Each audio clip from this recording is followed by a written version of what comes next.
Hello everyone. Today we have with us Mr. Bharat Bhushan ji.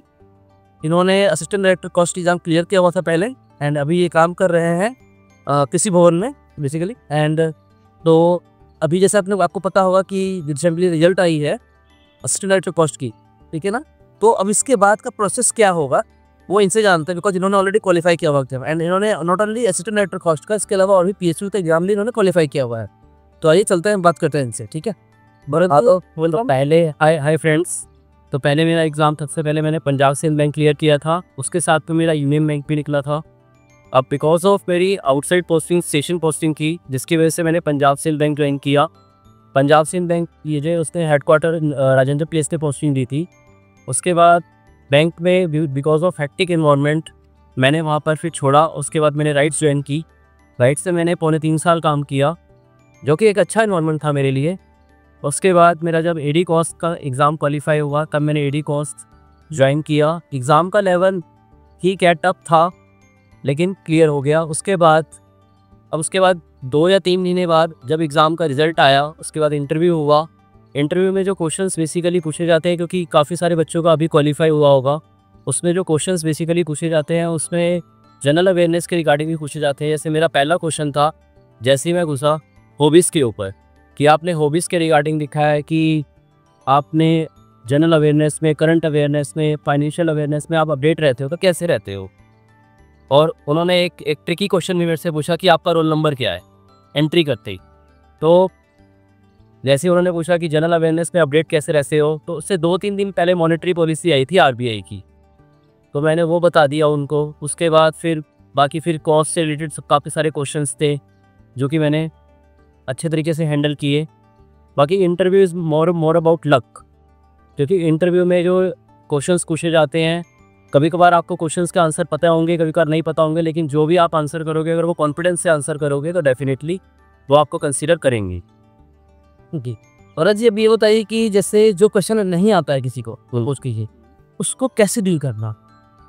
अगर आपको questions नहीं आते तो आप उनको डायरेक्टली बोल दीजिए, सॉरी सर हमें इसका क्वेश्चन नहीं आता, और आगे बढ़ जाइए. अदरवाइज़ अगर आप उनको क्वेश्चन का गलत आंसर करेंगे तो वो डेफिनेटली आपको रिजेक्ट कैंडिडेट्स में डाल देंगे. ओके. भरत जी, जैसे आपने बोला कॉस्टिंग से क्वेश्चन पूछते हैं, उससे कॉस्टिंग से हो गया या अकाउंट्स हो गया, टैक्स, सबसे पूछते हैं क्या मिला करके बोलो. हाँ, सारे क्वेश्चन सारे फाइनेंशियल एस्पेक्ट्स कवर करते हैं वो. Even general awareness, current knowledge से भी सारे क्वेश्चंस पूछे जाते हैं. तो be ready for that. Okay. जैसे कॉस्टिंग में अगर मैं पूछूँ आपसे, तो कॉस्टिंग में मतलब किस टाइप से क्वेश्चन पूछे जाते हैं, जैसे मार्जिनल कॉस्टिंग वगैरह हो गया, कॉस्ट शीट हो गया, मतलब कैसा पूछी, या एनालिटिकल क्वेश्चन पूछे. बेसिकली जो उनके क्वेश्चंस होते हैं, जो मेरे इंटरव्यू के टाइम पे क्वेश्चन पूछे गए थे, वो सारे बजटिंग रिलेटेड थे, स्टैंडर्ड कॉस्टिंग से ज़्यादा रिलेटेड थे. और एक क्वेश्चन पूछा गया था ब्लैक लैशिंग वॉस्टे, कि जो कि एक बिल्कुल नया वर्ड था मेरे लिए, बट मैंने उनको मना कर दिया कि मुझे इसका क्वेश्चन, मुझे आंसर नहीं आता. तो वो आपको ये नहीं है कि वो पूछेंगे कि आपको क्यों नहीं आता, वो सिंपल सा आपको ये बताएंगे ठीक है नहीं आता, वो अगला क्वेश्चन तो मूव फॉरवर्ड कर जाते हैं.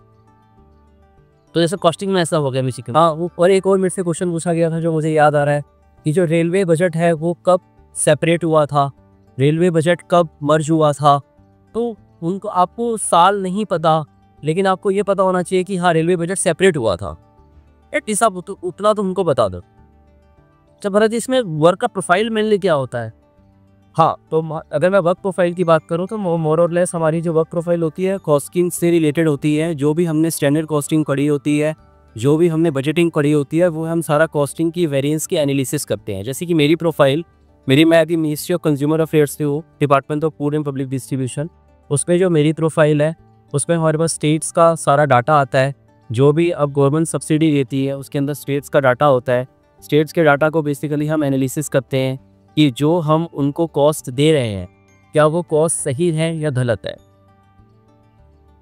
तो और जैसे कुछ बजटिंग वगैरह होता है, मान लीजिए अगर, तो बजट्स के बारे में भी आता है. जैसे मान लीजिए बजट प्लेस होता है इंडिया का, अगर तो उससे पहले आप लोग उस बजटिंग का जो हमारे जैसे हमारे one of the candidates is also posting in the budgeting division in ministry of finance. Okay, ठीक है. तो इस बार जब बजट आया था तो उन्होंने देखा होगा आपने कि वो भी एक पार्ट थे बजटिंग टीम का.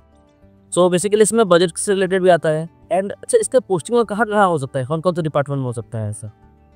इसके हमारी जो होस्टिंग है, हमारे कैडर की जो होस्टिंग है, वो हर एवरीवेयर है. ट्रांसपोर्ट रोड एंड हाईवेज में है, डिपार्टमेंट ऑफ पब्लिक एंटरप्राइजेज में है, फूड एंड पब्लिक डिस्ट्रीब्यूशन में है, ठीक है, ओपीएम में है, और जीएसटी में है, इनकम टैक्स में है। ओके, एवरीवेयर जहाँ पर भी कोस्टिंग का यूज़ होता है, एक सबसे एक डिफरेंट पोस्टिंग आई है इस बार, फाइनेंशियल इंटेलिजेंस यूनिट। ओके, ठीक है, बेसिकली नो भी फाइनेंशियल्स, जो भी आजकल आपने देखा होगा जो स्कैम्स हो रहे हैं, तो उनको बेसिकली स्टडी के पॉइंट ऑफ व्यू से एक अलग सी यूनिट बनाई है। बिकॉज मुझे ऐसा लगता है कि जो प्रोफेशनल्स क्वालिफाइड हैं वो ही सर्विस में आई थिंक है, इसी सर्विस वो इसको सिर्फ प्रोफेशनल्स को लिया जाता है। का जो क्राइटेरिया है वो सी और ICWA का है, तो जो भी प्रोफेशनल होगा वही इसमें एंटर करता है, और जो प्रोफेशनल नहीं है वो एंटर कर ही नहीं सकता ना, एलिजिबल है बिकॉज है कि एजुकेशनल जो क्वालिफिकेशन है वो डिज़ायरेबल नहीं है, तो वो मैंडेटरी क्वालिफिकेशन है। तो चीज़ है। चलिए, अच्छा ब्रज, इसके अलावा आप कुछ और बताना चाहते हैं कि इसके लिए तैयारी करने के लिए, या जो करंट अफेयर चल रहा है उसके हिसाब से क्या पढ़ना चाहिए, थोड़ा और कुछ प्लेस? ग्रेजुअली अब धीरे धीरे जो भी, अगर आप देखोगे कहीं गूगल पे, मैंने लास्ट रिसेंट में मैंने फर्स्ट सर्च किया था, क्लासेस लॉन्च हो रही हैं स्पेसिफिकली टेरी कॉर्स के रिगार्डिंग, ठीक है। इंटरव्यूज़ आप देख सकते हो, जो पुराने इंटरव्यूज़ हैं उनसे आप थोड़ा सा वो कर सकते हो।